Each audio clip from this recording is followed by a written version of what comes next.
Саламатсыздар, урматтуу мен каналдын көрүүчүлөрүм. Сиздерди каналда көргөнгө абдан кубанычтамын. Кичине ошо SWOT анализ деген ушундай аспап бар да. Муну бүт аналитиктер билет.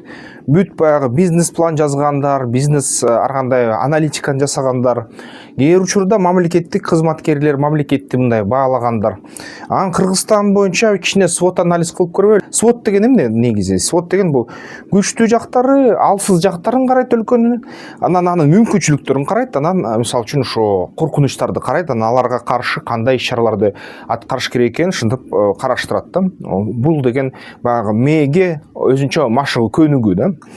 Кыргыз Республикасынын SWOT анализин өткөрсөк, бул S бул деген strength англисчеси, V weakness, O opportunities жанакы мүмкүнчүлүктөр, анан T threats бул деген коркунучтар да. Эми карасак Кыргызстандыкын эң күчтүү жактары өлкөбүздүкү бул аябай кооз жаратылыш. Бул жаратылыш байлыктары абдан көп да, тоолуу аймак, гидропотенциал чоң да. Мисалы үчүн биздин мамлекетте биз деген серепчилердин айтуусу боюнча 5%дан 20%га чейин гана гидроресурсту колдонуп атабыз да. Калган килейген гидроресурстар эмгичек чектүү колго алына элек биздин өлкөдө. Анан туризм үчүн аябай кооз жерлер да биздин өлкөдө. Ошол туризмдин потенциалы биз ошол эле 20-30% колдонобуз деп айтылат кээ серепчилердин ою боюнча. Менин оюм боюнча биз деген ошонун бир 10-11% эле колдонобуз. Бирок бир четинен туристтерди өтө катуу көп киргизбейсең өлкө дагы бир нече жапат чегет да. Мисалы Швейцарияда ошол туристтердин жаратылышка кылган кесепеттерин, залакаттарын азайтышканды үйрөнүштү. Ошону биз да үйрөнсөк кичине жакшы болор балким. Экинчи күчтүү жагыбыз жаш калк да. Бизде баягы экономикалык активдүү жаш муун, эмгек ресурсу аябай чоң потенциалды берет. Бизде 1 миллиондон ашык жаш балдар да өсүп келатат, жаш жигиттер, кыздар. Жана негизи Кыргызстанда ар бир үй бүлөгө 3-4төн бала болот, 3төн бала болот. Бул деген жакшы калк өсө турчу көрсөткүч да. Бирок аз, мисалы үчүн Өзбекстанда 4-5 балага чейин барат. Казакстанда азыраак биздикинен. Эгерде негизи 3төн аз бир үй бүлөдө бала төрөлсө, анда калк жоголот да. Дал ошол Европада, Кытайда болот. Бизде болсо мындай жай бирок өсүп келатат да. Бирок мен ойлойт элем, үндөйт элем, мүмкүнчүлүк болсо үй бүлөлөрдү түзгүлө, бекем үй бүлөлөрдү түзгүлө. Жана ошол үй бүлөлөрдө 4төн кем эмес баланы төрөгүлө, 5 болсо 5 норма да, 5тен төрөш керек. Ошондо бизде ошол күчтүү жагыбыз өнүгө берет да. Анан дагы бир күчтүү жагыбыз ЕАЭПке мүчөлүүлүгүбүз да. Бизден ушул чоң базарга 140 миллион, 200 миллион киши отурган базарга кошулдук. Анын терс жактары да бар. Аякта бизде укуктарыбыз жок да, мындай айтканда. Биздин баягы бир эле чоң кошунанын укуктары ээлик кылат, бирок ошентсе дагы айласын тап, ар кандай иштерди, иш аракеттерди алып барып, соода кылып атабыз, ошол базарга сатып, андан кандайдыр бир жан көрүп атабыз да. Бирок бизге ушул мүмкүнчүлүктү дагы кеңейтиш керек. Башка өлкөлөрдө боорубузда Кытай турат, 1,2 миллиард калкы менен. Ар жакта Индия турат, Пакистан турат. Пакистанда кем дегенде 200 миллион, Индияда кем дегенде 1,5 миллиард киши да жакында болот. Аяктарда 1,2-1,4 миллиард кишиге жакын бар да. Ошол базарларга кошулсак, аябай кескин байып кетебиз. Азыр болсо азырынча алар бизге тескери келип атат. Пакистандыктар, индиялыктар бияктан отурукташып атат да. Биз аларга сатышыбыз керек бирдемке. Биз азыр билим сатып атабыз, бирок товарды сатышыбыз керек да. Товар сатсак деле байыбыз да. Эми негизи дагы бир чоң биздин артыкчылыгыбыз бул саясий эркиндик. Борбор Азияда башка өлкөлөргө салыштырмалуу биз демократиялык өлкөбүз. Бизде бийлик элдин сөзүн угат да. Эми алсыз жактарды карасак биздин өлкөнүн, ушу экономикалык көз карандылыкта биздин сырттан келген акча которууларга, мигранттарга кичине көз карандыбыз. Мигранттардан келген акча саны өсүп атат, анткени аякта инфляция өсүп атат Орусияда. Ошол менен бирге Орусияда кызыктуу нерсеси баягы биздин мигранттар азайып атат. Эгерде мурун аякта 900 миң киши жүрсө 1 миллиондой, бүгүнкү күнү ал сан 400 миңге чейин түштү. Ошол мигранттардын 11% башка Европа мамлекеттерине, АКШга кетип калды. Бул жакшы тенденция. Бирок негизи ошо экономиканы өстүрсөк, мигранттардан келе турган акча кала берсин, өссүн ого бетер. Бирок экономиканы жалпы өстүрсөк, ошо көз карандылыктан бир аз арылабыз. Арылсак кичине сөзүбүз да чоң болуп калат да. Ошол нерсеге биз умтулушубуз керек. Дагы бир саясий туруксуздук деп эсептелинет. Бизде ошо мамлекеттик башкарууда бизнес чөйнөдө коррупция кичине баягы коррупция себепкер да саясий туруксуздукка. Биздин ошо мамлекет жаңы башчылар келип туруп бир нече жакшы иштер жасады. Эми коррупция менен күрөшкөнгө маал келди деп коррупция менен күрөшө баштады. Анткени бул коррупция негизи ошо өлкөнү кичине солоктоп салаңдатат да мындай. Негизи өлкөнү бул басаңдатат да ошол өнүгүшүн. Бүт жерлерде, бүт дүйнө жүзүндө коррупция өлкөнүн ошол аябай жай өнүгүшүнө себепкер болот. Биз да жай өнүгүп атабыз. Биз ЕАЭПте эң чоң ошол темпте баратат биздин өнүгүүбүз экономика боюнча. Бирок негизи мындан да көп болмок да, мындан да 2 эсе, 3 эсе көп болмок. Бул жерден баягы майда барат коррупциянын баарын жок кылыш керек да биздин өлкөдө, аябай азайтыш керек. Ошол эле Норвегия, Финляндия, Швейцарияда кичине өнүксөк, Сингапурда алардын ыкмаларын толук кабыл алсак жакшы болот. Эми баягы жолдун башындабыз буюрса. Эми мүмкүнчүлүктөрдү карасак да, бул жерде баягы туризмди өнүктүрүү, ысык көл, ала тоо жерлерди өнүктүрүү, жашыл энергияны өнүктүрүү. Бизде азыр мамлекетибиз 80%, 70% жашыл энергияда турабыз. Кичине эле статистиканы ошол ТЭЦтер бузуп атат да. ТЭЦтер жана жалпы элге электроэнергияны туруктуу бербей өчүрүп тургандарыбыз. Албетте чоң мындай кадамдар болуп атат.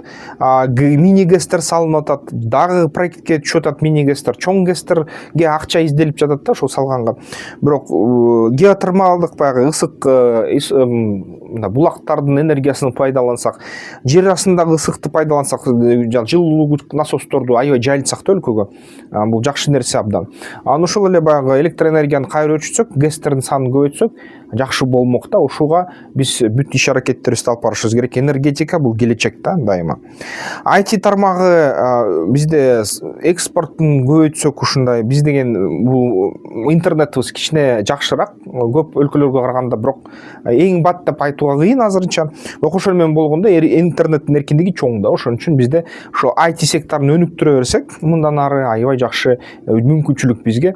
Эч кандай андай физикалык түрдө адамды жибербей, мигрант кылып, биякта эле отуруп ошого контракт аткарып койсо, акча бияка келе берет. Албетте Бишкектин баалары, мисалы үчүн дүйнө жүзүнүн баалары менен теңдешип баратат.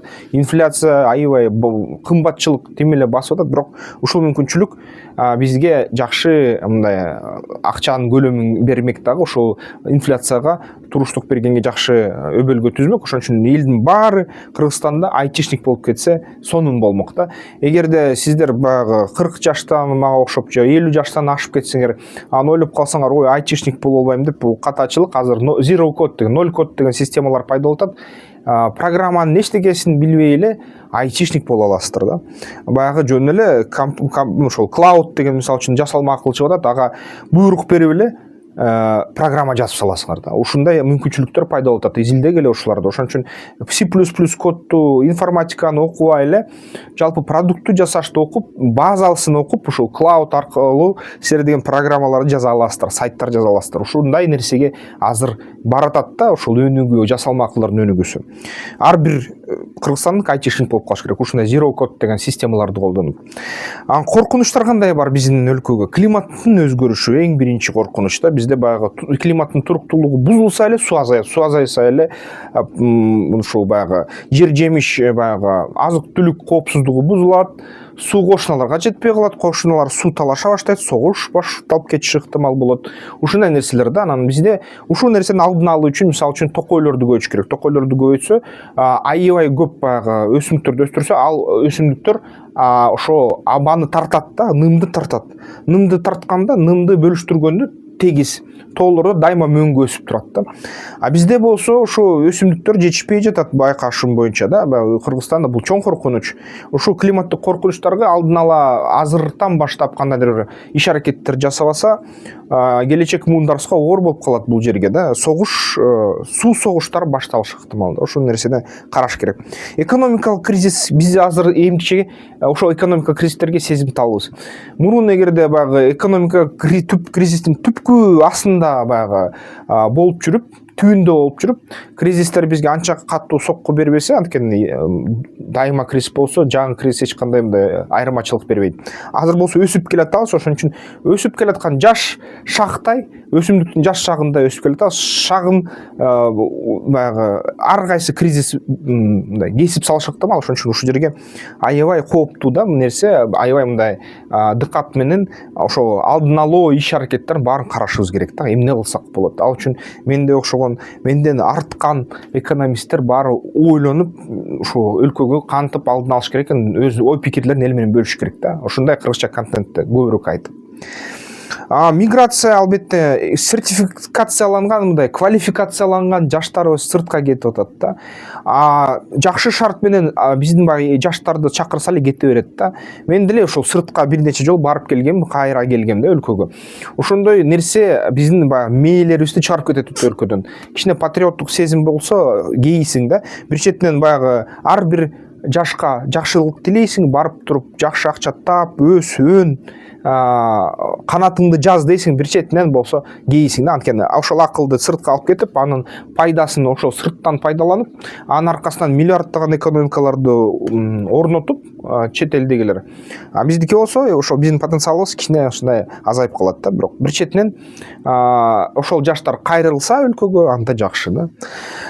Негизи ушул миграция геосаясий чыңалууга дагы байланыштуу болуп калышы ыктымал да. Геосаясий чыңалуулар, жаныбызда коңшулар эгерде согуша берсе, бизге жетмейинче биз аларга товар сатып байыбыз. Бизге жеткенде кандай болот? Ушундай суроо турат да.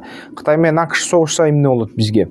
АКШ кокусунан баягы бизди бомбалап кетеби? Же болсо Орусия менен ошо Украина согушу уланса, Орусиянын ичинде ыдыроо башталса, ошо ядролук куралы Орусиянын каяка барат? Кайсы өлкөлөргө мээленет? Ушул да суроолор турат да. Ошон үчүн бизге бул чоң коркунуч. Жана ошол эгерде карасак, биз деген экономика, туризмге, экологияга да коркунучтар түзүлөт да. Мисалы үчүн экологиялык бизге коркунучтар климат өзгөрүүдөн тышкарыдагы кичине жаратылышты аябай катуу колдонуп атабыз, аркасын карабай, келечекти карабай. Ушул жерден дагы чоң ойлонуу маселелер турат да бизде. Boston Consulting матрицасы деген бар дүйнө жүзүндө. Ал матрица боюнча, мисалы үчүн, бул бизнеске көбүнчө колдонот, бирок мамлекет бул килейген чоң элдик бизнес да. Эгерде карасак, элдик бизнестин башында президенттер, депутаттар турар, каймагын, калкыган каймагын алып коюп, бирок жалпы мамлекет бул элдин бизнеси да. Мамлекет элдин бизнеси катары карасак, ошол Boston Consulting компаниянын матрицасында 4 мындай бөлүкчө бар да. 4 бөлүкчө. Жылдыздар деген, бул деген аябай экономикасы жакшы өсүп, түмөнлөйс өсүп, тез өсүп, өзүнчө баягы бүт дүйнөлүк рейтингтердин алдында турган ушундай өлкөлөр. Анан мунун баягы эң башында бүгүнкү күнү жылдыз деп эсептелинген бул Кытай жана Индия да, жана скандинавиялык өлкөлөр, азиялык арстандар деп эсептелинген азиялык өлкөлөр. Саан уйлар бул деген туруктуу экономика, элин дайыма мындай багат. Мисалы үчүн Германия, Франция, АКШ ушул саан уйларга таандык. Татаал өспүрүмдөр же болсо жапай мышыктар деп айтат да. Бул деген бир четинен экономикасы тез өсүп атат, бирок көлөм боюнча аз да. Эли кичине, эли кандай байып атат, 2 машинадан алат, 3-4 үйдөн салат, бирок акчасы баары жетпейт да. Жыл аягына акчасы 0 да. Ошондой мамлекеттер, анын ичинде биздин өлкө дал ошол баягы жапай мышыктарга таандык болуп калат. Эң акыркы ушундай категория бул иттер да. Иттер баягы иттерди атып сал деген эле сөз да. Бул баягы экономикасы урап, мындай мамлекетти жөнгө, рельске турбай, алдыга жылбай, эли аябай кедей болуп, арасында согуштар ачылып кетип, ушундай ачкачылык, ачарчылык, катастрофа болгон мамлекеттер ушул иттер деп аталат да. Анын ичинен эми бүгүнкү күнү жарандык согуш болуп аткан мамлекеттер, чоң согуштар болуп аткан мамлекеттер, билимди албай, өспөй ушундай болуп аткан мамлекет, ичине Судан кирет, Йемен кирет, жана башка өлкөлөр кирет да. Биздин Кыргызстан ушу 2 матрицаны айтып бердим. Биринчи матрица SWOT анализ, экинчи бул Boston Consulting кеңешме берүүчү топтун матрицасы. Ушул эки матрица боюнча биздин мамлекетте өткөрдүм да. Эми сиздердин оюңуздар кандай? Эмне деп ойлойсуздар? Кандай бизге кадамдар керек? Ушундай матрица өзүбүздүн кай жерде болгонубузду көрдүк. Баягы жылдыздарга жылыш үчүн кандай аракеттерди кылыш керек? Ушул боюнча эмки видеолордон да талкуулайбыз, а бирок комментарийден жазып койсоңуздар да жакшы болот да. Ушул QR код аркылуу бизнес пландоону үйрөнөсүздөр. Бул QR кодко кичине баягы канал өнүксүн, өссүн, акысыз маалымат бергениңе рахмат деп ыраазычылык кыргызып койсоңор өзү жарым жакшы болот. Биз деген сүйүнөбүз, дагы кайсы бир жабдыктарды ала беребиз, жаңы роликтер жасай беребиз. Анда эмесе эмки видеолордон көрүшкөнчө сиздерде ошо ой пикирлериңерди эч аябай жазгыла, каналга жазылгыла. Тактикалык федерациясынын мүчөлүгүнө киргиле, страйк болойн огула, ден соолукка жакшы.